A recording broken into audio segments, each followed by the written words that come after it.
Oh, I can't wait to play poker in this reputable and influential poker room. Hello, welcome. We are welcoming, inclusive, and diverse. Happy International Women's Day. Aw, thank you. Meet my harem.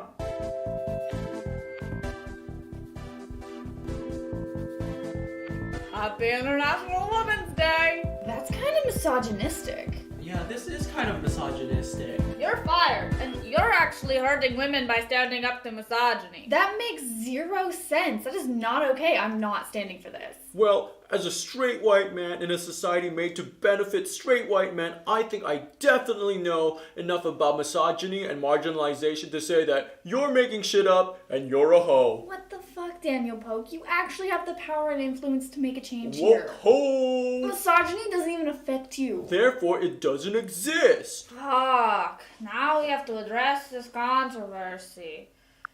I cannot control how Courtney feels about my willful choice to affiliate my poker room with misogyny. There. We good? Great. Oh, look over there. A heads-up poker match. Sick. Over Where? there. Heads-up poker match. This is for the nerds, this is for the brainiacs, this what we deserve. Go ahead and play it back, you ain't gonna touch me, you not gonna do nothing, you are not above me, I bet you wish you was me, I know that I know nerds. This is for the brainiacs, this what we deserve. Go ahead and play it back, I know that I know.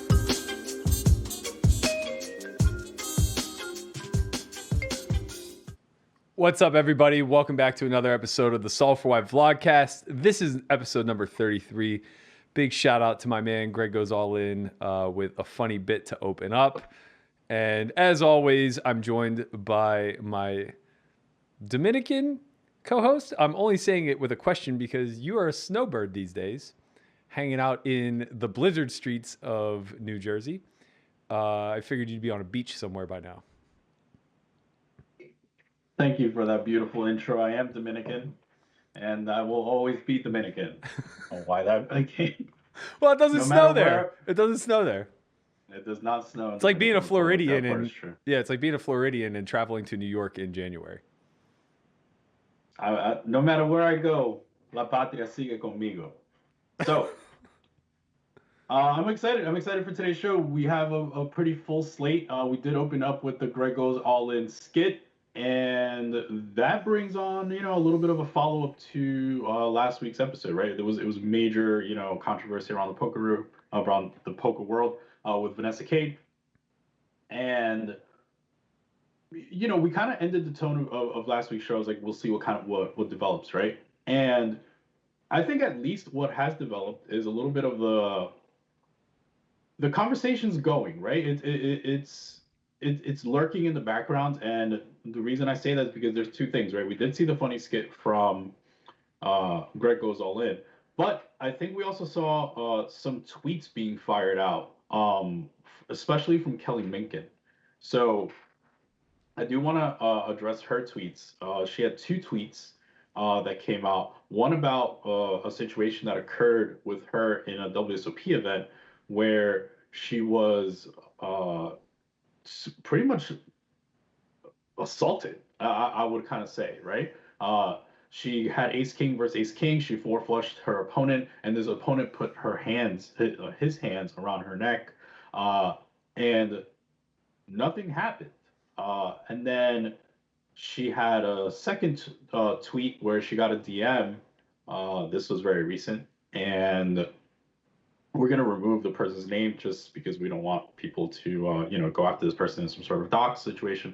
But effectively, he said, like, hey, I have the vaccine for this disease, and it's stored in my balls. I'm willing to go 50% in a deal if I could sell it worldwide, injected vaccine. Effectively, like, very disturbing tweet. The conversation's still going. So I guess that is a net positive result of Vanessa bringing the conversation forward, but I definitely wanted to follow up from last week. Yeah, I mean, these instances with Kelly are obviously they illuminate the negative side of what females have to go through in poker as a whole, on both ends of the spectrum, right? Like obviously the live scenario, even if he was joking, that's a pretty threatening thing. But I would also say that that's like the exception, not the rule. I'm sure that there aren't a lot of women who can say they've had hands around their neck in a poker game. So I don't want to like overly exaggerate that point, even though obviously that's awful for Kelly, and it sucks to hear that that happened in the first place, let alone that it's just now coming to light.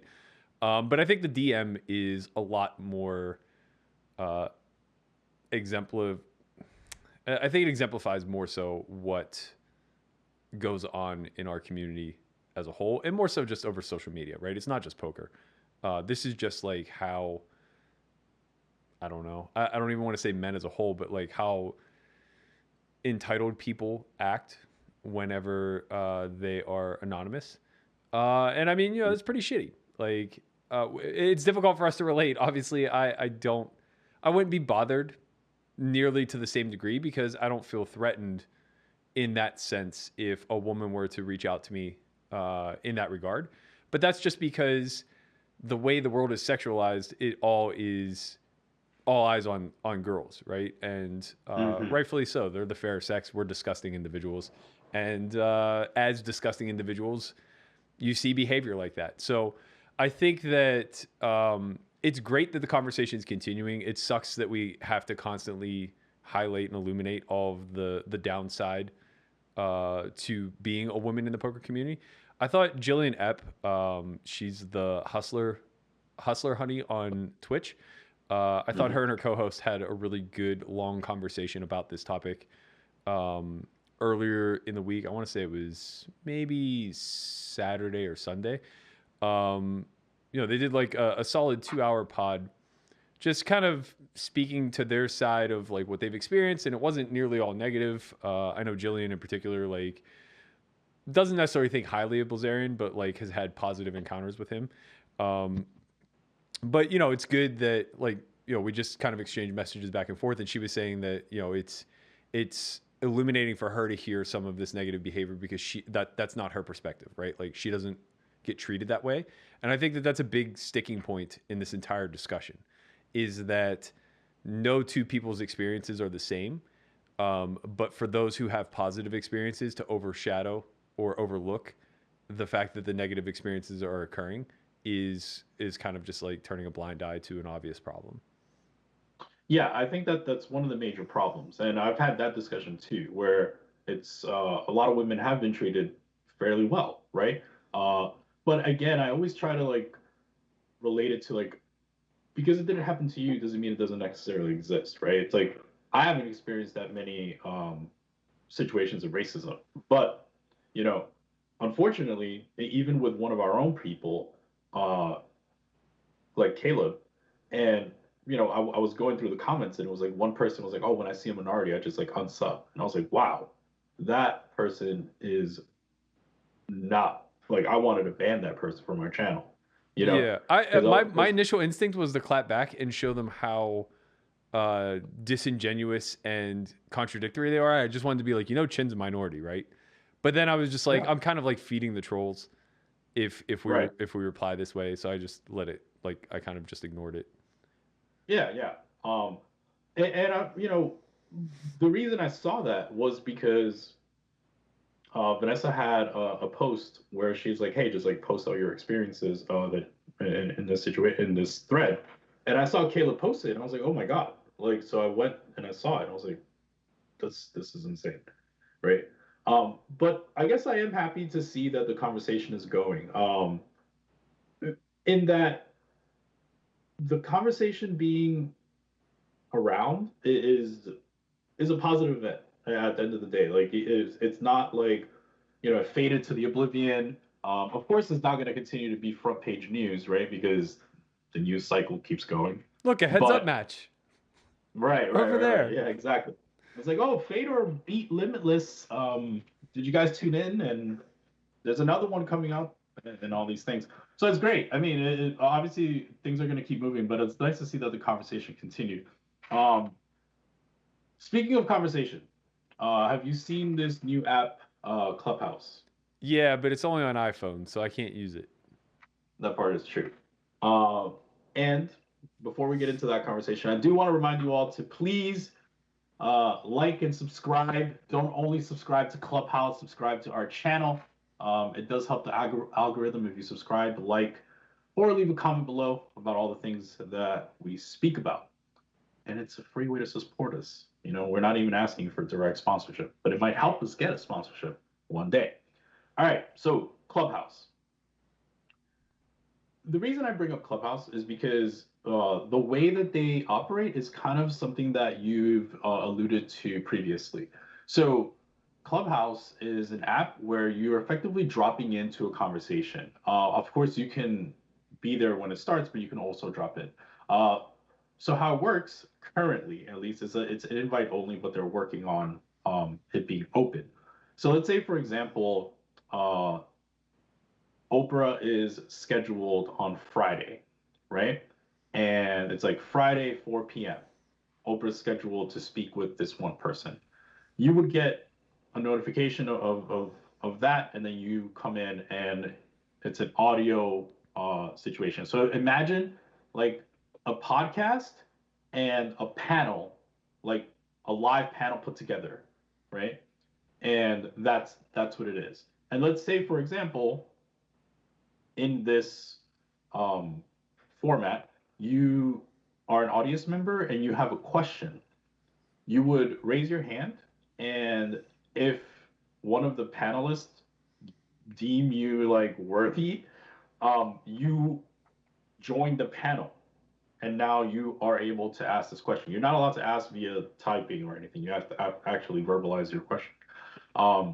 So the reason I thought about this was because I was like, okay, like I know Berkey has said previously, like doing some sort of poker conference, poker convention type of thing. And I was like, it would be kind of cool to have a poker kind of panel in this kind of way, where it might actually be, you know, something that might be interesting. Like if it was something like you, a Galfon, a Schulman, and all these people on like a panel kind of just talking, it'd be kind of cool, I think. Even not sure if it'll be like a strategic thing. It could be, or it could be something else. Yeah, it's an interesting app for sure. It's an interesting platform. It strikes me as I guess a more well organized version of Zoom, with, let's say, better bells and whistles, the ability to actually kind of pick and choose who can participate, as opposed to Zoom, where it's like once you're on the call, you're mostly either going to be able to participate or just not at all. So yeah, it just seems like they kind of built a better mousetrap, which seems really great. I do agree that, especially during the pandemic, that this is a great way to still kind of unify communities and organize like public speaking, organize conventions, and things of that like. I think it's hard to start here, just because everything has been transitioned to online over the last 12 to 18 months anyway. And now it kind of becomes old hat. Like, I think there's a big difference between buying a ticket to a seat in the Penn and Teller Theater during the World Series to see what you consider to be a prestigious panel of experts, as opposed to just basically being able to log into an app and eavesdrop over that same panel doing whatever it is they're doing. So I'll tell you one of the perks that the celebrities have enjoyed. So once the conversation is over, there is no recording of the conversation. It's just gone. Mm-hmm. And they have some sort of like algorithm or some way to figure out, like, if you record it on your phone or in something, like, you just get banned, right?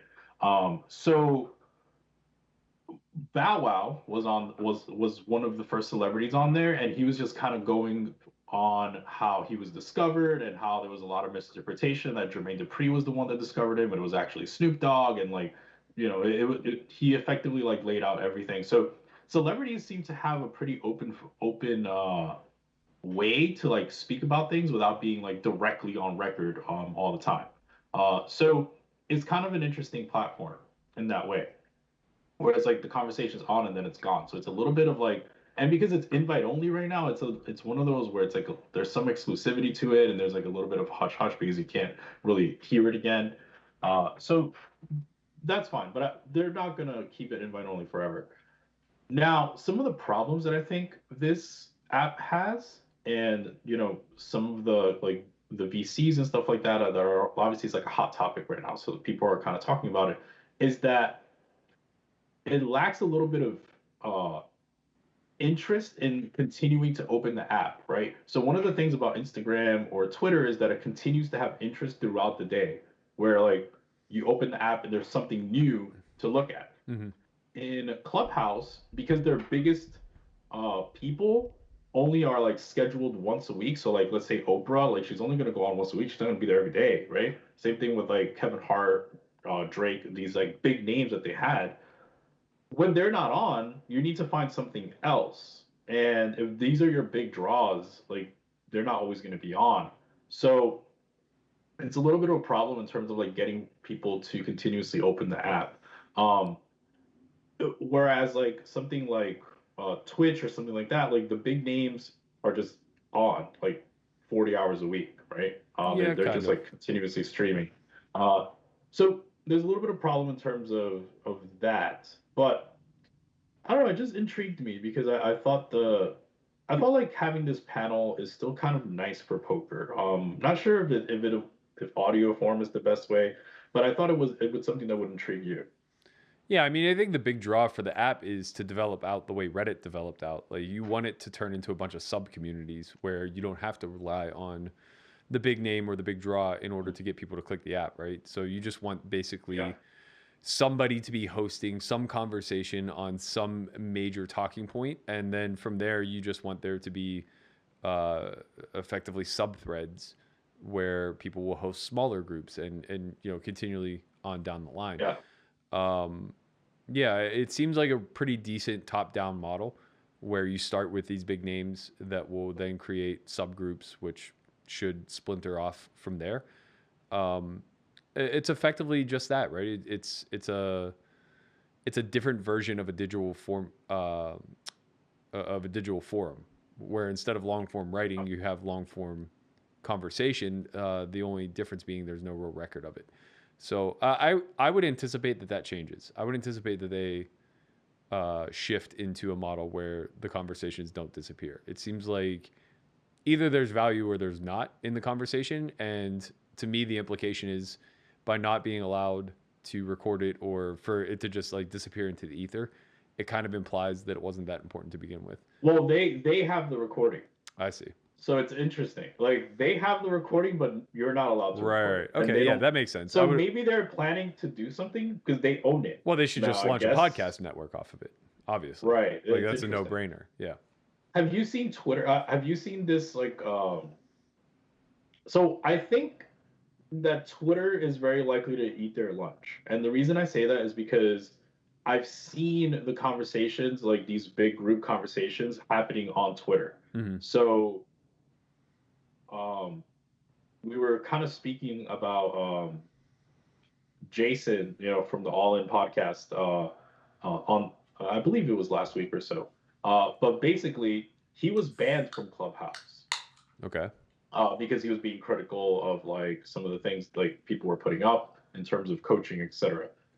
So then he just went on Twitter, and effectively, I didn't even know Twitter had this feature. He just did like a Clubhouse on Twitter. He just like had a conversation with someone else and had thousands of people listening to this conversation. Yeah. And then someone's like raised their hand and he just like would allow them to speak. And it's like, oh, wait a second, Twitter could do this? Right. And it's like, Twitter should have been doing this.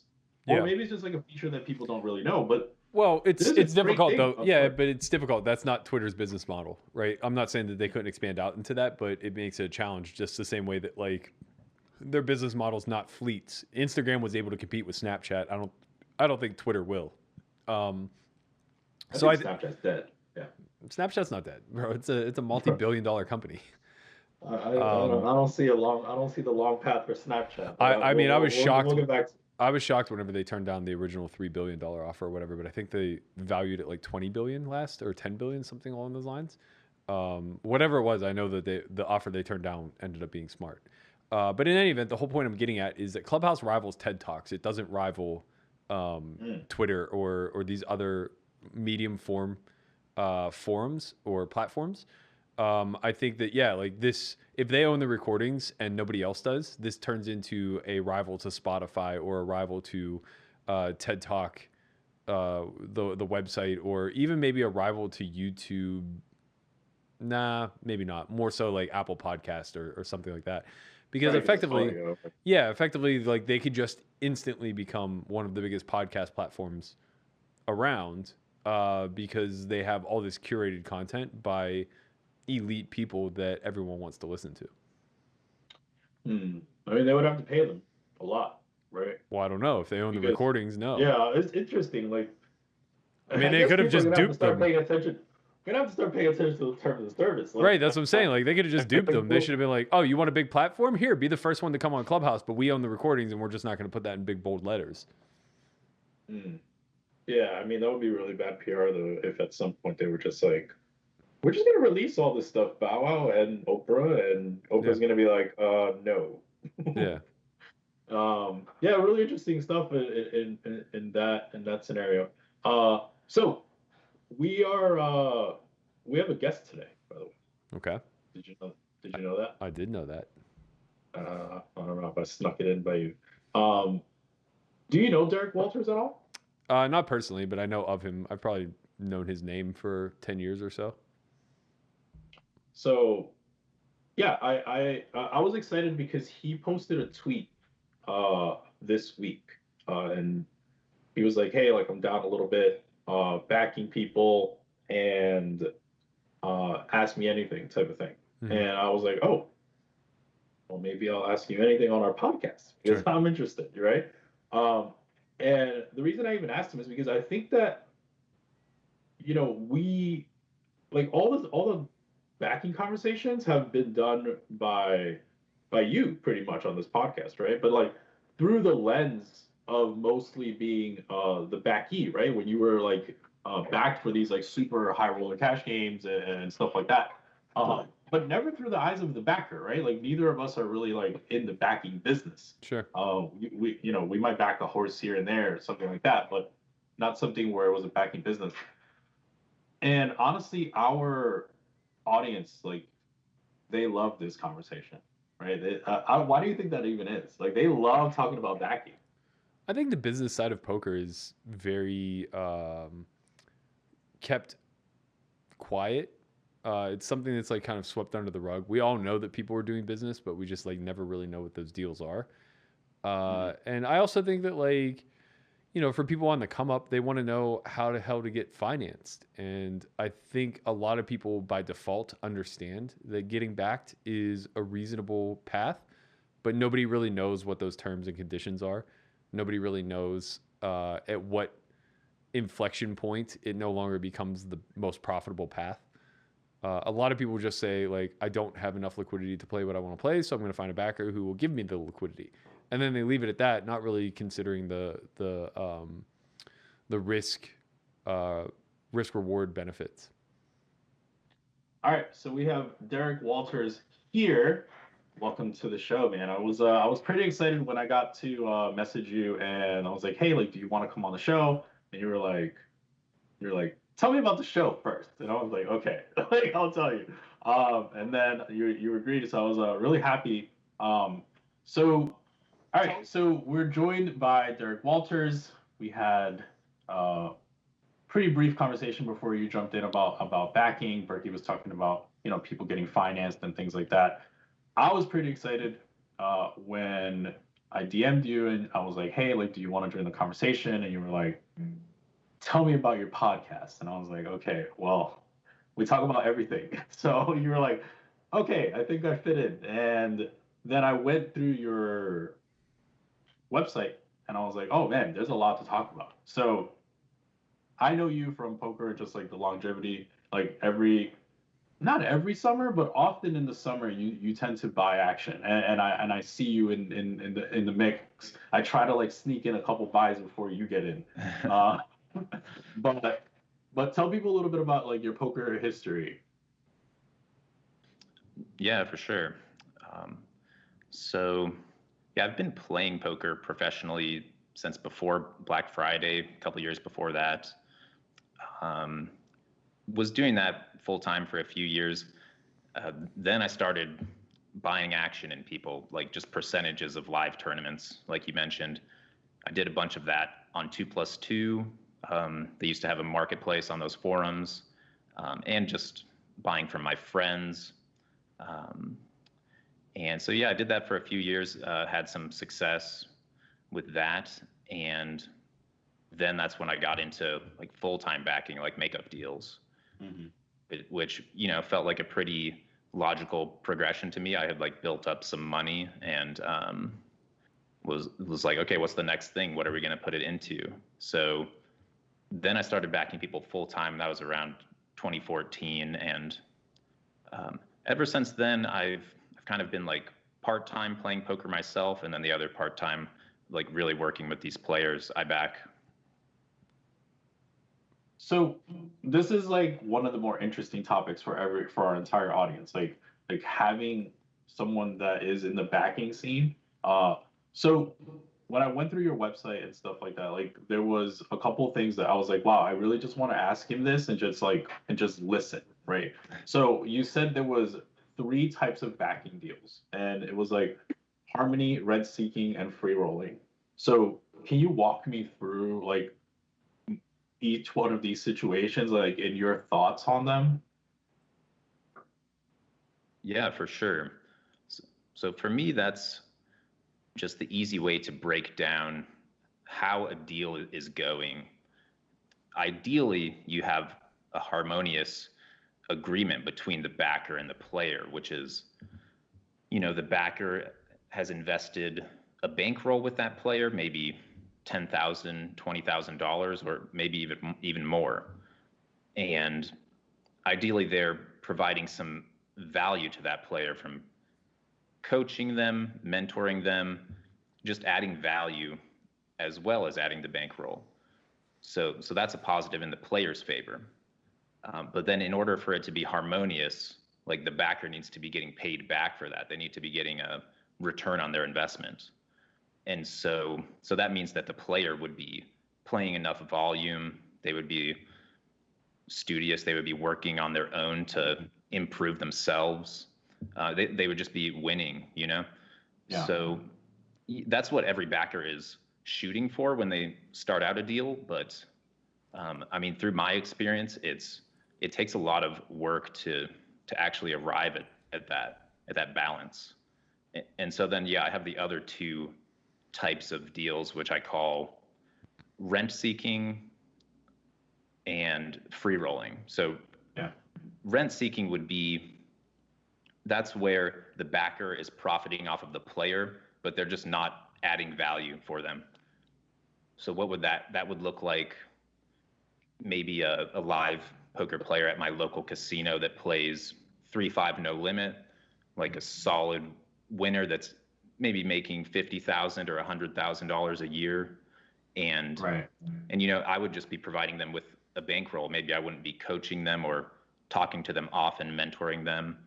And so for that player, even if they're paying me 25% only, 25% of their profits, they could be paying me $15,000, $25,000 a year. And is that worth it just to provide them with a 3-5 bankroll?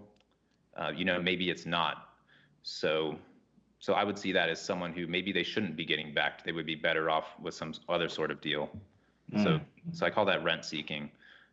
And then the flip side of that is like a free rolling deal, which would be a poker player that enters a backing agreement and just takes too much risk, basically. Maybe free roll is like an extreme form of that. Just if you get into the backing deal and just start firing off in the biggest tournaments possible, trying to Right. get a big score, like not not caring about losing your backers' money. That's an extreme example of it, but you see everything in between. You see like little shades of gray of that. So one of the little pieces that I saw while I was reading was your decision to, let's say you have a player that's like playing 2-5, right? And it was kind of comedic because you're like, oh, I want him to do well, but I don't want him to do that well. But let's say your decision to have them move up or not move up, I think was one of the more interesting parts of like your website, right? Or like when I was reading it, I was like, okay, so wouldn't the backer want the player to move up because they make more money? But then you made a really good argument in that, like, well, they could just leave. So if you have a good, if they make enough, then they could be on their own. That's bad for you. So talk about your decision of like how you handle like successful horses. Yeah, so this is one thing I realized early on with backing is that, yeah, the incentives can get messed up between the backer and the player. If you have a player that is doing great, they're winning a lot, at some point they're going to win so much that they don't need the backer anymore. They'll just go on their own. Then me as the backer, I'm not profiting from this player anymore. So, I mean, if I'm just looking at it from a business standpoint, just trying to make money, that would be a scenario I would try to avoid. I would try to avoid having them make too much money to go on their own. But I mean, I realize that's like pretty evil. That's no one will want to work with me if I do that. That's terrible. So I pretty quickly like changed my mission to be, I'm just trying to help my players make the most money possible. I'm really trying to get them to go on their own as fast as possible, really. And so yeah, it's just about looking past those sorts of things, and I kind of have to catch myself, not think about trying to maximize my bottom line, making the most money for me. I try to look at those decisions of, yeah, say moving up stakes from 2-5 to 5-10, try to look at it through the player's eyes, and is this best for their progression as a player? Yeah. So sorry. No, go ahead. I kind of want to zoom out a little bit and get a bigger perspective of just like the overall landscape of both the business that you're running and then how it breaks down dependent upon like where somebody falls into your stable. So I guess first and foremost, I would ask, like, do you delineate horses based on risk profile? And if so, what do the structures of deals look like dependent upon like high risk, low risk, moderate risk, whatever the case may be? I don't think I exactly group them by risk, but I mean, definitely the players that are winning more consistently, the ones that I know better, they have more favorable deals. And yeah, when I first start off working with someone, the deal will be usually like 50-50, and then we kind of just have to see how they perform and we kind of change it from there. Is that what you meant? Yeah, I mean, in large part, going back to your three profiles, the little bit of investing that I've done, I would say that the only time you see a harmonious sort of backing deal is when somebody is already self-sustaining to some degree, right? They have some amount of liquidity and they're just looking to scale, and you're offering them the ability to scale either through, well, just basically through resources, right? It's through knowledge, it's through money, it's through the ability to study together, whatever the case may be. But I think it's very difficult for somebody who's broke to be a harmonious horse. They're just either going to fall into the free rolling or rent seeking category in some capacity, because they're so desperate to make means to an end.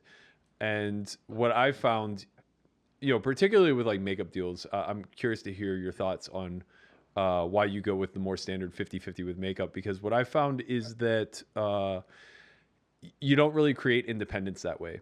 The last handful of deals I've done, I've created them more like a startup where some amount of capital was raised, either collectively between myself and the horse or whatever, or if they were getting a free roll, they were just getting a lesser piece, and then they would earn back equity as the business grew, right? So it incentivized them to not take distributions and to actually grow the business and scale through the stakes, rather than, you know, just saying like, okay, your deal is a 2-5 deal. I'm going to invest X amount of dollars. We'll square up every time you win, and I'll take the worst of it every time you lose. And you'll just like owe me until they get desperate. I like that idea. Yeah. I feel like I've seen you write about this on Twitter maybe a while ago, and I definitely thought it was interesting. So it sounds like what you're doing is, as the player has some profits, has some winnings, they don't just get to cash out 100% of their cut. They have to start risking some of theirs, start putting some skin in the game. Mm-hmm. I would definitely be interested to read more about that. I would say the type of deals I do now, I'm trying to do a similar thing where I'm super risk averse, because yeah, I mean, when I first started doing makeup deals, a bunch of them blew up. Especially putting, like, I had players putting full World Series schedules on them, you know, like playing 1Ks and 1500s. Yeah. You know, you can just get buried in a summer. It's hard to come back from that. So yeah, I really don't do anything like that these days. And what I aim for is mostly cash game players. It's much lower variance, but we do still do classic makeup deals. But I'm trying to get them to a bigger profit chop as quickly as possible. So like up to 70% in their favor as quickly as possible. And it does work out. I would say my sort of deal has the downside where I am free rolling them the whole way, but these ones have worked out for me just because the variance of cash is much less. Yeah. So the main question, like, so if you're doing cash, I assume we're just based on the tone that you've had. It feels like these are cash game live players. So talk to me about how do you. So the main thing, of course, like when I've been approached for like anyone like looking for stake live, is one, the trust factor is huge. But I see how do you then decide like who you're staking, right? Because that's the main question our audience is going to have. Like how does a backer decide who to stake, especially if it's a live, right? Because you're not going to have these like, you know, huge like hold'em manager samples to sift through. Yeah, trust is huge. I mean, if I'm talking about the last, let's say 2 years, I've actually only taken on 2 new players in the last 2 years, and they're both guys that I'm personally friends with, like hang out with them. We just have that trust built in. Before that, it would be people that I met traveling around the circuit, people that I would have hung out with in Las Vegas, or a lot of times it's people that I have bought percentages of them in random tournaments, and maybe I've done that for weeks or months, and we start to get a relationship. And you know, there's always references within the poker community. If I know a few of their friends and they seem like a reasonable person, like some people that vouch for them, like vouches. Yeah, so trust is super important, and I've definitely had some deals in the past that I should not have made, some people I should not have backed. But my findings in general are that poker players are really honest, as long as we're talking about upstanding poker players with vouches. These players really I have not had experiences with them scamming me or doing stuff under the table. I've found that as long as these people are able to put money in their own pocket, like they're not gonna do anything bad to the stake. How do you approach that, right? Because Berkey was kind of referencing, like, if you have a horse who is good but broke, how do you approach that situation? Because like that's tough, right? Because you have someone that can't necessarily sustain themselves yet, but they might be good at poker. Yeah, it's a good question. When your horse is broke, like you have to pay them. There's just nothing else that you can do. Like if you don't pay them, they will start taking money from the bankroll you provide them. I've seen that time and again. I mean, a human being puts their survival above everything, right? It just makes sense. So ideally, it would be very hard to start off a deal with someone if they started being broke, because it would just be very unattractive from the backer's perspective. You would have to start giving them loans immediately. It's ironic because a lot of these deals, like when you get approached, it's when they're broke. Yeah. So yeah, it's at least for me. But continue. No, I just wanted to chime that in. No, for sure. It's I feel for those guys because they're in a very tough spot. And I've done deals with people before where they're close to being broke, but again, it's like only guys that I really trust, where I have a pre-existing relationship. If it's a random coming in that's broke that I don't know that well, I mean, they're gonna have to be a absolutely fantastic player. And what are the chances of that? You know? Yeah, for sure. Berkey, do you have anything else? I feel like I've talk to us a little bit about the MTT market and just buying pieces. You know, Christian kind of referenced that you're always out there looking for a good buy during the summer. I think all of us have gotten to a point where, in general, it's a seller's market. You know, nobody's very good at estimating true ROIs, especially in the live realm, where, honest to God, like there are some days where I'm just like, nobody's beating 1.1. And then there are other days where it's just like, I could see having 1,000% ROI in these types of fields. So I guess like, let us know like how you kind of juggle that, manage your risk in those scenarios, and maybe even talk a little bit about having a piece of Balsinger at the final table. Yeah, so buying pieces of people, yeah, that was my bread and butter for a long time. It was more so back in like maybe 2012 to 2017, maybe. But I mean, there used to be a great marketplace on 2+2, and yeah, like you said, I never had a lot of data to go off of. I didn't know really what players' ROIs were, so I was just going off of market prices. I could compare between players and say, oh, this certain player wants 1.25, this other guy wants 1.15. Oh, I think I can kind of figure out which one is better based on looking at their results, and try to profit that way, or even talking with the players and negotiating the markup that way. But yeah, lately there's not as much of a centralized marketplace. It's more distributed, I think, throughout Twitter or private groups. I definitely agree that, yeah, selling action, it's been a seller's market for a while.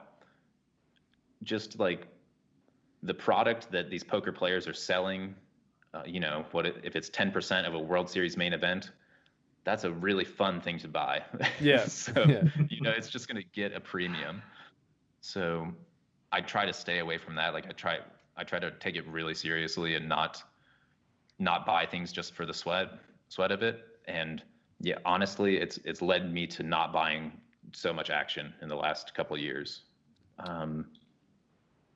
But I mean, I definitely used to put in hundreds of thousands each year, though. And yeah, I've talked before about having a piece of my friend Jake at the final table of the main. I mean, that was a wild ride. That's one way to get hooked, I'll say. Was that enough to at least get you even? Oh, for sure. I mean, after that score, I think I had like 17% of him. I mean, he ended up getting third in the main for $3.5 million. And so, yeah, I was a huge winner after that. Oh, that's good. Yeah. I honestly think that you're kind of an anomaly when it comes to this space, just in that, like, you know, there isn't enough data to be concrete about like where the winners and losers are being separated. And aside from like you backs and pads, I assume made money, but he's written so much about the downside of backing that whatever money he made, it sounds like it was so stressful that it almost wasn't worth it to him. But like outside of the three of you guys, I really don't know all that many long-term stables that have seemingly been just outright big successes. It's a really tough business. I love Pads' writing, Patrick Leonard. They were definitely crushing for a while, the BitB stable.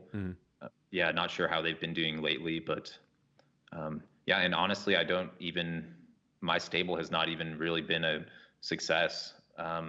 For the last 2 years it has, which I'm like really happy about. I feel like I kind of finally figured it out. But yeah, this is why I write about backing. It's just an attractive thing for poker players to get into, a poker player that has success, but you know, the skill set that is going to make you a winning poker player, like that's not going to make you a good backer. Yeah. Talk about that though. I think that's probably one of the more interesting things, right? Like what are the skill sets that you think that you need to have a successful stable? And then moreover, like what made you do this? Like were you always like staking cash game, or did you like see that as like the softer market and move into that?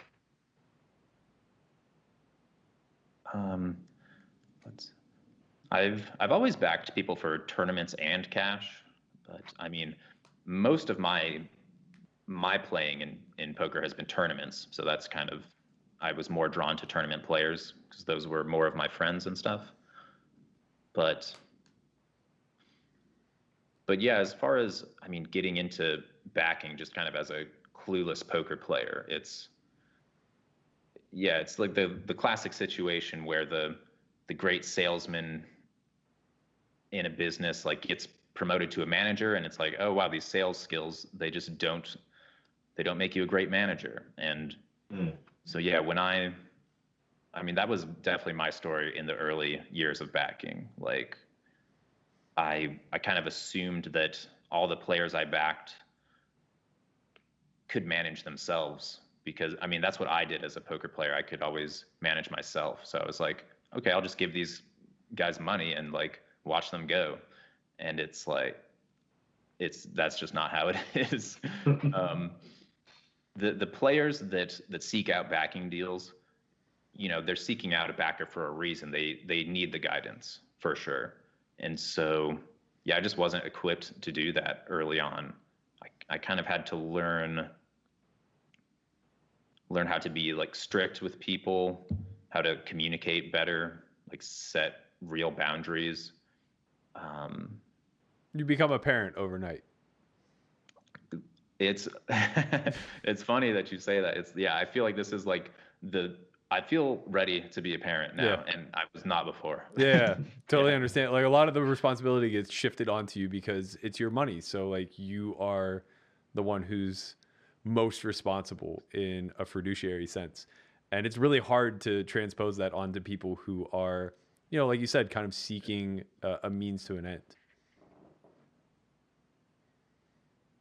It is. I think poker players are inherently hard to manage as well. You know, it's like we've all just been our own bosses. We like going to sleep whenever we want, waking up. We like doing whatever the heck we want in general. Yeah. Hard to manage those people. What does we'll get you out of here on this one, but what does the near future look like for you? Are you going to double down on the backing business? Are you going to play more poker? Are you going to move laterally into another market? I guess, like, you know, where's your career path headed from here? Derek is deep in the Bitcoin game.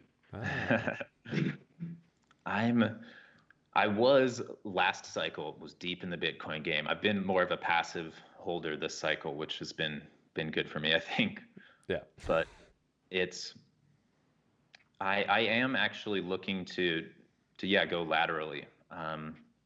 I mean, I've been really focusing on my stable for the last couple years and like really happy how it's been going. But I was backing 6 players last year in 2020. I'm down to 3 players now. So I like graduated 3 of them, all successes. And I'm just going to try to keep doing that. Try to set these last 3 players off on their own. And I'm, which I'm a little bit sad about, I would say, which is I think I've finally figured out backing, but like I'm going to stop doing it though. I'm looking to, I'm going to invest in other things, or I'm going to start a business outside of poker, something like that. Yeah. Yeah, I mean, I think it makes a ton of sense. The risk is very high, the reward is moderate, and in these times where asset classes are just through the roof, it feels almost irresponsible to just have a bunch of liquidity out on the streets, grinding it out in small to moderate stakes whenever that could just be the next startup token, or some sort of lateral business that's taking advantage of all of this new technology that's skyrocketing. I personally think Derek should just get a manager to manage his stable, and he should move on to whatever he wants. Well, it's tough. If his stable's only successful due to like his guidance and mentorship, then you can't really transpose that onto somebody else. Yeah, that's definitely fair. That's definitely fair. I think Thank you, Derek. Oh, sorry. No. Please continue. I'll keep you on as long as you want to go. No, it's been fun talking to you guys. I mean, I would like to do it like part-time, the backing thing. I think it's really important to actually be like playing poker yourself, though. If you're going to run a stable, you just be like really close to everything that's going on. I think that's the only problem. Yeah. Yeah, I definitely. It's definitely hard when you're outside the game because your ear's not on the ground. You don't really know how where the market is moving. Like where are the soft games? Where like what's what? So it's a little bit harder for sure. Totally. I will send all of the applications of backing your way after this pod releases, and we'll see what happens. I'm sure that a lot of people are gonna be like, oh my god, I want to graduate. I know it's the worst time for me to set out an ad. But yeah, thanks for having me on, guys. No, man, it was a pleasure. I appreciate you. Thanks, Derek. Appreciate it. Thanks. For sure. See you. All right, that was Derek Wolters. And if you like that little segment, if you like us bringing people on that talk about other topics, please like, subscribe, leave a comment below what you thought about Derek. He's been in the game for freaking ever. Way before I was even playing poker, he was already backing people at 2-5. Let us know what you thought. Berkey, what did you think? I thought it was really good. I think it's interesting to talk to those guys, especially like if they're willing to reveal a little bit more. I think it would be nice to talk to Johnny Bax at some point. We could discuss his denial of my application in 2006.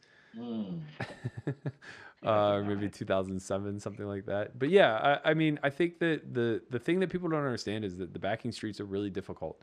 The thing of it is that in order for a backer to be incentivized to invest their money, they either need an extreme talent in the horse that they're investing in, or they need to take a disgusting amount of equity, like a piggish amount of equity. And generally speaking, an extreme talent doesn't need as much backing, if any. And the person that they're taking a piggish amount of equity from probably just isn't going to make enough money to survive. So they're going to steal that equity back anyway. Or they're just going to go broke, not realizing that they can't survive at 2-5, only making 20%. I've learned early on that the best horse is someone that's really good, but has a lot of vices outside of poker. The Chino Reams of the world.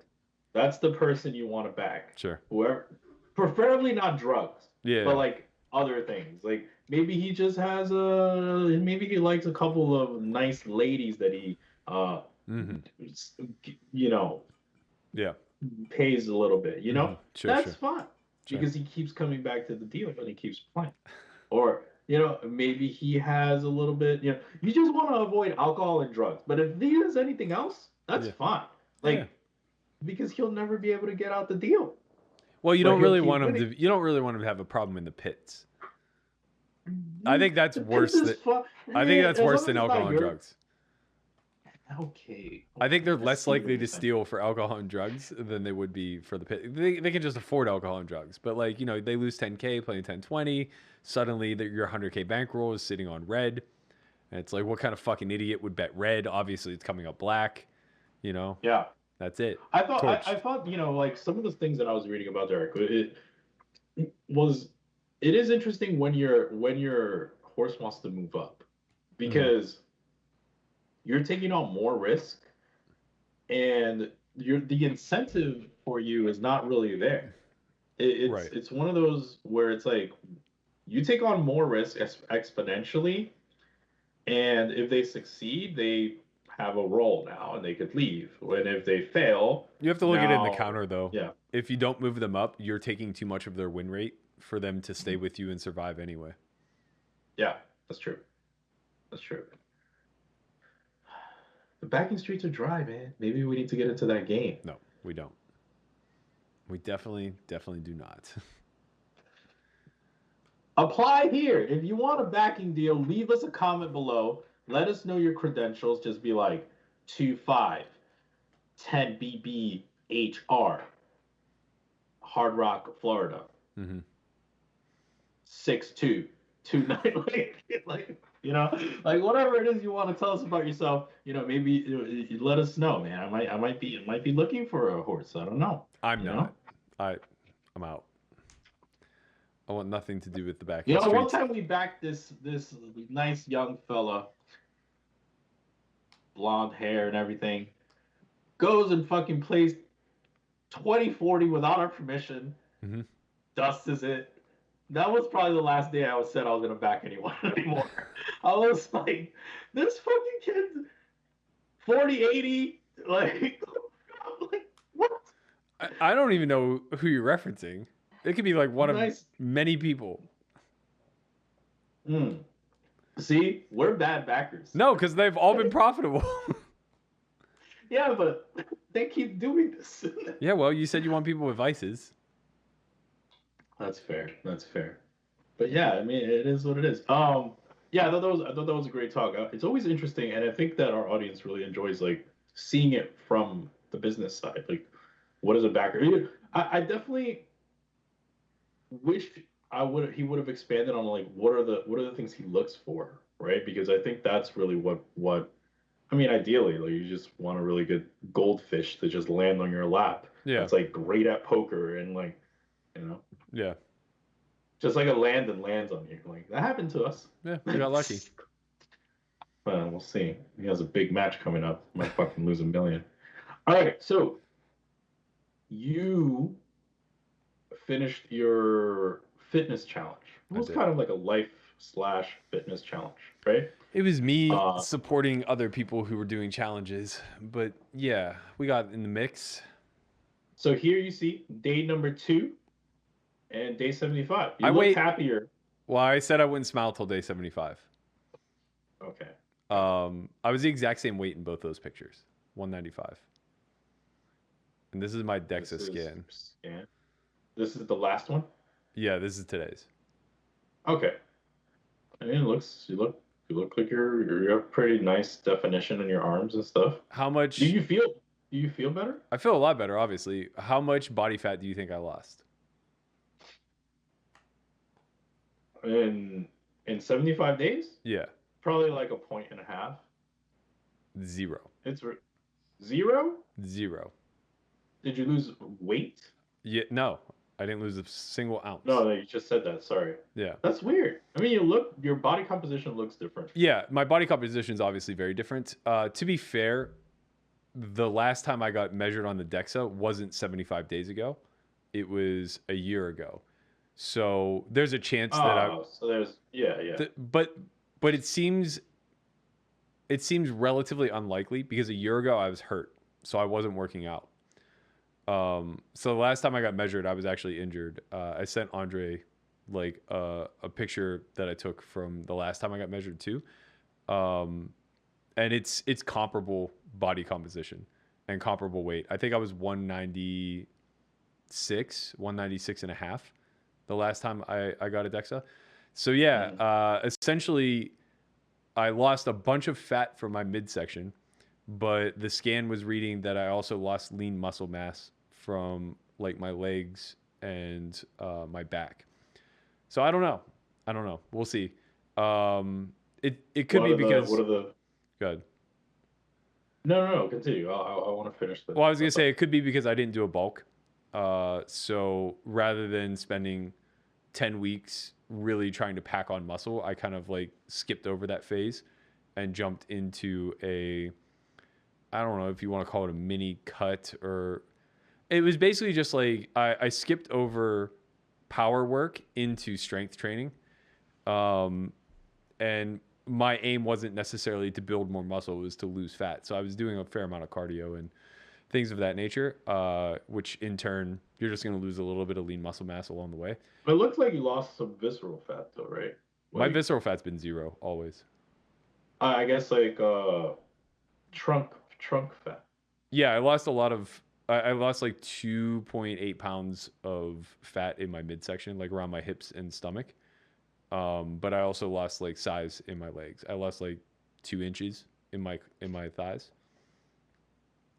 Which is likely to be theoretically, you know, you've always had this problem. Like when we go shopping in LA, you know, you have to get these $1,000 jeans because you have like these legs that they have to custom make, and then they like even the tag at the back says like Berkey exclusive. Sure.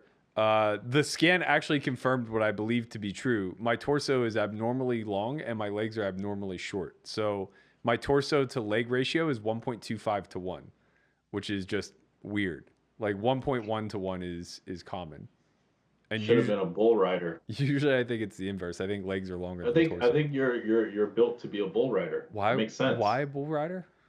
Because you don't want to be too long when you're a bull rider. You want to be strong so you can hold on. I'm 6 foot either way. It's just the proportions. Yeah, but the composition of the 6 foot is I feel important. like legs are pretty important for riding bulls. You don't want to be too tall. I'm 6 foot either way. Don't you think if I had a normal leg length of like 32 inches or 34 inches instead of 31, that would be better? I think the 31 is better. We can ask. You know what? We can ask Lee Watkinson. He's mean. He's not mean. He's kind of like first time I met him was in Reno. I didn't really get the vibe that he's like, yeah, let's talk about things today. Nah, he's there. He's a killer. He's there to take your money, or attempt to. I just folded a lot when he was in. I thought he was tech. Anyway, it's true. Okay, so what do you have planned? You gonna start another one? I don't know. I mean, this wasn't really much of an inconvenience to my day to day. I added reading 10 pages and taking progress pics that were annoying. Like, I don't want to take progress pics every day. I'm probably going to go into a harder cut and see what happens. If I continue to lose lean muscle mass, then I might do like an intermediate bulk, but I don't think that that's going to be a problem, especially with summer. Are you going for the like elusive 10%? Bro, I would say yes, but I'm 18%. Like that picture is 18%. So it's like 10% is hard. 10 seems very, very, very far away. I mean, that's as lean as I feel like I've ever looked in my life. And I'm, almost double 10% body fat. But it's all a math formula, right? At the end of the day, it's not really. It's you just like getting into calorie deficit and no. What do you mean? The work. No. You could definitely get down. Like, I don't know if you could get down to 10, but you could definitely get down to like 13, 12, like just putting in work, right? No. I have to. This is why you lost your bet. You have to gain lean muscle mass. That is imperative to losing body fat percentage.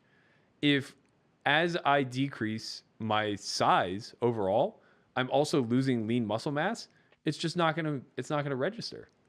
Right? Like I'm not gonna lose body fat percent. I'm not fat enough, first of all. Let's lift heavier weight. Sure. Bro. Yeah, sure. Just get in there and bang around, you know? You know what it is, man. It's just like constant like uptake of the resistance, and you know. Yeah, but then I have to go like the whole other way. Like I'm trying to avoid getting into a bulk as summer approaches. Because like I couldn't just suddenly start powerlifting tomorrow eating the way I'm eating. I'm eating like 2,100 calories a day. And it's relatively moderate carbs. I'm only eating like 25% of my calories are carbs. I would have to go like way the other direction where it's like I'm eating like a surplus and carbs are making up like a third to 40% of my diet. And This is why you gotta drink things. This doesn't even register. This is protein. More protein. I gotta tell you, man. More protein. If that's your only consumption of protein, you have problems. Number one. What? This is elite, bro. You don't even know what brand this is. I don't care what it is. You just showed me 5 protein shakes. You think that's my only consumption of protein? I don't know, Bro, but if you're drinking 5 protein shakes a day, that's an awful lot. Nah, they're not a day. They're just laying around. I see. But no, of course you gotta have your macro splits, man. It's all good. I think you're gonna do it, man. I think you're gonna get down to like 13, 14. Yeah, I can see it. I would like to. It's going to be a more challenging process than I thought. But I don't care because, like, aesthetically speaking, I'm happy and I feel good. I have a lot of energy. So if this is 18, I can live with that. But what's the goal? Like, speak it to the world. Like, manifest it. What kind of fucking guru are you? I don't have a goal. Like, yeah, I would like to shoot for 10. The goal is the process. Because I think it's attainable, but it also doesn't matter to me. Like, it's just a number on a paper. What matters way more is, like, you know, there was a clear body composition change over 75 days. That's encouraging. People look differently too. Like, not everybody, like, you could be someone that like at 12% looks like someone that's at 8%. You know, it will all really depend on like your own body, right? Like you're gonna have to just get down to that number and then see how you look, right? And then be happy or whatever. Yeah. Talking about the 75 hard, I saw a clip of Caleb in a freaking tub of ice. Yeah, he got. And he also completed the 75 hard, but not before this. And well, he's sort of completed. He's in ice for a reason. Yes. So talk to me about this ice thing, and then also, he launched a vlog. And it was, as you see it here on our screen, he launched the vlog. He's in the ice, and it's on our channel. So let's talk a little bit about the people. Like, what should they be expecting from Caleb in these vlogs? I've watched the first 2. I am a fan. He also got a little bit of picked up a little bit of notoriety on Poker News. He's definitely suffering here. And he lost like 20 pounds, man. Yeah. First of all, that's a soft ass ice bath. Let me tell you. It was actually a very soft ice bath. Take an ice bath, you're like neck high. He's not even in. I'm not talking shit. I wouldn't want to do it. I'm just saying. He didn't want to do it either. He's not even. He didn't want to do it either. It was like day 63, and he forgot to post a progress pic. So like technically he lost. But I was free rolling him, and I gave him an opportunity to redeem himself. I said, you can either pay a $250 penalty from the free roll, or you can take a 3-minute ice bath. And he said, I think I'm just going to be done. It's not worth it to continue. I said, it's not worth it to make it 12 more days for $1,000. And he said, no, absolutely not. And then, we're in a group chat with all the people that like I free rolled and bet against and everything. And they're pretty supportive of one another. They all gave him enough shit where he finally decided, like, okay, I'm going to take the ice bath and press on. And yeah, like he had sick results. It's kind of crazy. He wrote a small blog about his, process throughout the 75 days and like the response to everything. And he was fucking miserable. Like, couldn't wait to eat McDonald's afterwards. Couldn't wait to go to Waffle House and stuff like that, which is mind blowing to me when you lose that when you have that significant of a change. It's crazy to me to go back to the destructive behavior, but I think his blog does a pretty good job of outlining like why it is that he enjoys that aspect, I guess. And largely just stems from having like grown up in a very controlled environment, right? Like between the way he grew up in in his household, into the military. It's like he always had somebody telling him what to do, and he was always accountable to somebody else. Yeah. So like this is kind of his way of getting to do whatever the fuck he wants, but it's destructive, you know. So like hopefully some of these changes stick with him, and we see in upcoming vlogs a little bit more of the positive side of what the 75 hard challenge did for him. I like the vlogs. I'm a fan of, like, it's just fun because he's playing some of these hands in Texas. He has like his own little saying now, like, you know, like scoop, you know, like, which is like, it's cool because it's an like, you can identify like this is his thing, right? Yeah. So I'm excited for it. I want to see what happens. I mean, I don't know. Yeah, Like, he's doing I'm all the curious. editing himself. He's doing a good job of putting together storylines alongside a lot of hands. You know, the vlogger streets, man, they're live and they're ripe for Caleb to get in there, dip his toes in, and see what happens. Watch out, Andrew. I mean, Caleb's coming. So today is the last episode of High Stakes Poker for this season. So I believe they're just done, right? Like this is the last one of this batch. Yep. What do we think about their first season back? What do we think that did it live up to the hype? You know, we did see Ivy, we did see Durr, we saw Rick Solomon, we saw some big highlights with, you know, Solomon and Durr and Lynn and all these people. What do you think? I mean, I'm a big fan of the show, obviously. I think it was nice to have Gabe back calling the action. It's almost like a relief to have somebody in the booth not trying to talk strategy in some regard. He literally just keeps it moving, which I think is pretty great. But he does say some funny things. He's like, but he didn't raise. Yeah, Like, no, some, like, you know, no, like, he definitely sounds like your half racist grandpa trying to get through a story where it's just like, what the fuck are you talking about? But it's fine. It's endearing because like we don't expect anything more out of him. I think that like I'm the only person who likes the graphics, but I agree with everybody that it's insane to me these graphics don't have fucking positions on them. Just maddening. Like to sit and watch a hand where there's no description of the positions is like absolutely bonkers. But I like the aesthetics of the graphics. It seems to be just an oversight that they didn't find a way to work in the positions. All in all, though, I think it's really good. Obviously, I think it's a different product if it's like Nick and Allie on the call. And I think it's a product that like I personally would want to watch. But this probably hits a much broader market, especially with guys like, you know, with the wild cards in there like Rick and Jake Daniels. You know, hopefully we get a little Guy Liberté in a few episodes next season. I hear he's back on these streets, man. I don't know. $1 million buy-in. Minimum. Let's go. I hear I he's thought they been did a dabbling. good job. One of the main things I do like about High Stakes Poker is that it does feel like they're not in the Poker Go studios, which is something that I think was missing in some of the other shows. Like it's clear in the other shows that they're in the same studio, and in this show it feels like they're not. Yeah. It finally feels like they're not in that studio, and this is like a very exclusive place, which I think they did a very good job of that, and I think they actually.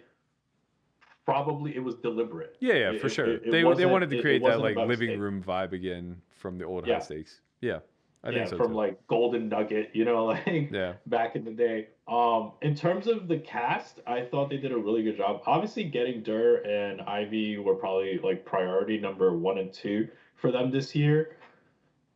I'm curious if Ivy seemed over it. Like Ivy was just like. Bro, he's playing short deck for like 10x the stakes. Yeah. It's like he's playing with twice as many cards for 1/10 of the buy-in. I don't think he gives a shit. Yeah. Ivy was just like, okay, I'm sick, I'm leaving. But honestly, the highlight player at the end of the day this year, ironically, was Phil Hellmuth. Like, I haven't seen tonight's show. Yeah. So obviously, but he played every episode. He played every episode, and that's cool. It was cool to see Chamath in the mix. But yeah, this was Phil Hellmuth's season for better or worse. Like they really did a good job of like making or maybe he made himself look like the star of I don't know. All I know is that this was Phil Hellmuth's season. Like Sure. better or worse, like he was in every episode and he made himself known to be in every episode. I don't think he was in every episode. He wasn't in the game with Petrangelo and Lynn and all them. Yeah, that's true. That's true. He wasn't. So yeah, like I guess a third of the season he didn't play. Okay, so he didn't just play any of the played- tougher lineups. Like, yeah, I don't agree with that take, and I think it's a really bad framing for like if that is true, I think that's a bad look for Poker Go because like that's the last person you want to be the face of high stakes poker. I mean, I just remember like out of all the players, I remember Hellmuth. Yeah, Like, it's some recency just bias. like- So like he's been on the last 6 eps.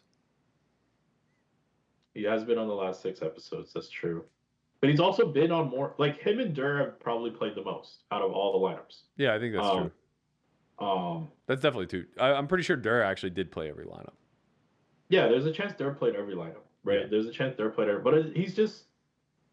I guess it's just the way, like it's just the Phil Hellmuth nature, right? Like when he's playing, you're gonna know he's playing because like Yeah, if he calls the river, he's gonna stand up Sure. and tell you that how do you have that? And this is why I win 23 out of 25, and I have all the bracelets and et cetera, et cetera. yeah. Okay, but last thing before we close out, because it is the last. I assume they're gonna close out both Poker After Dark and High Stakes at the same time because they started similar time. So I don't think so. do you think they're just gonna keep it going? There's a Poker lot After more Dark? Poker After Dark coming for sure.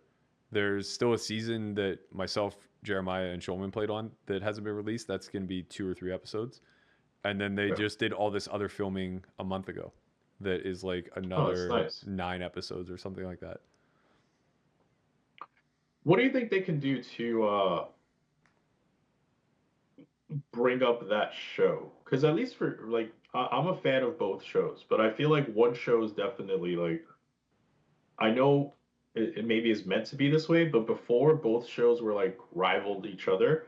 But now I feel like one show is like clearly, like I don't really know that much Poker After Dark, but Yeah, I we'll definitely just- do know when High Stakes Poker is on. Sure, they'll just do 3x as many Poker After Darks. You won't have a choice. There will be downtime good. where there's no high stakes poker and all you have to watch is Poker After Dark. Yeah, that's a good point. That's definitely a good point, right? It's like, okay, let's shut this one down.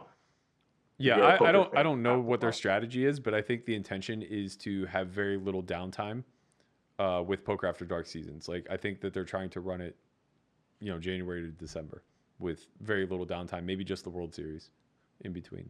Yeah, that seems smart. That seems smart. And then High Stakes is like Once or your cherry twice a on year. top. Yeah. Yeah, it's like okay, you have to tune in for this. Yeah. Like period. Yeah, you get Yeah, like that's really- 10 to that's really 20 good. episodes a year as opposed to Poker After Dark you might get like 30 or 40. If you want to see Berkey on High Stakes Poker, leave us a comment below. Tell us the lineup you want to see him against. Who do you want to see Berkey against in the comment below? I know what you're going to say. Oh, Garrett. It's always fucking Garrett. They always want to see Berkey against Garrett. Who else? Who else? That's what I want to know. I want to see Berkey versus Doyle Brunson. Like, I want to see something like that. Like, I want to see Berkey and Ivy square off. Like, that would be 2 fucking statues looking at each other. I've That's never what I played, wanna I've see. never I played want- cash with Ivy. That's why I want to see it. The people, tell us who you want to see. What's the ideal lineup? 6 max, okay? Not like a full 9-handed. I'm not going to read all that. Tell us your 6 max lineup that you want to see on High Stakes Poker. Berkey and 5 more people. I'm going to try to, obviously people are going to say Garrett, so I'm just going to give him that one. All right. Garrett. Let me see. Ivy, of course. Durr, of course. You have to have Doug Polk. You have to have him because I just want to see it. I just want to see the square off. He would never Okay. play.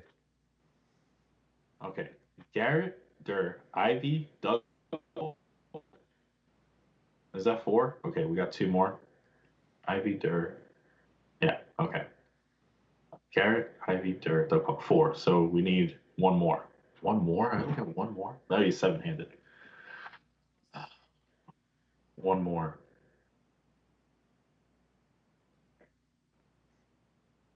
I'm not sure.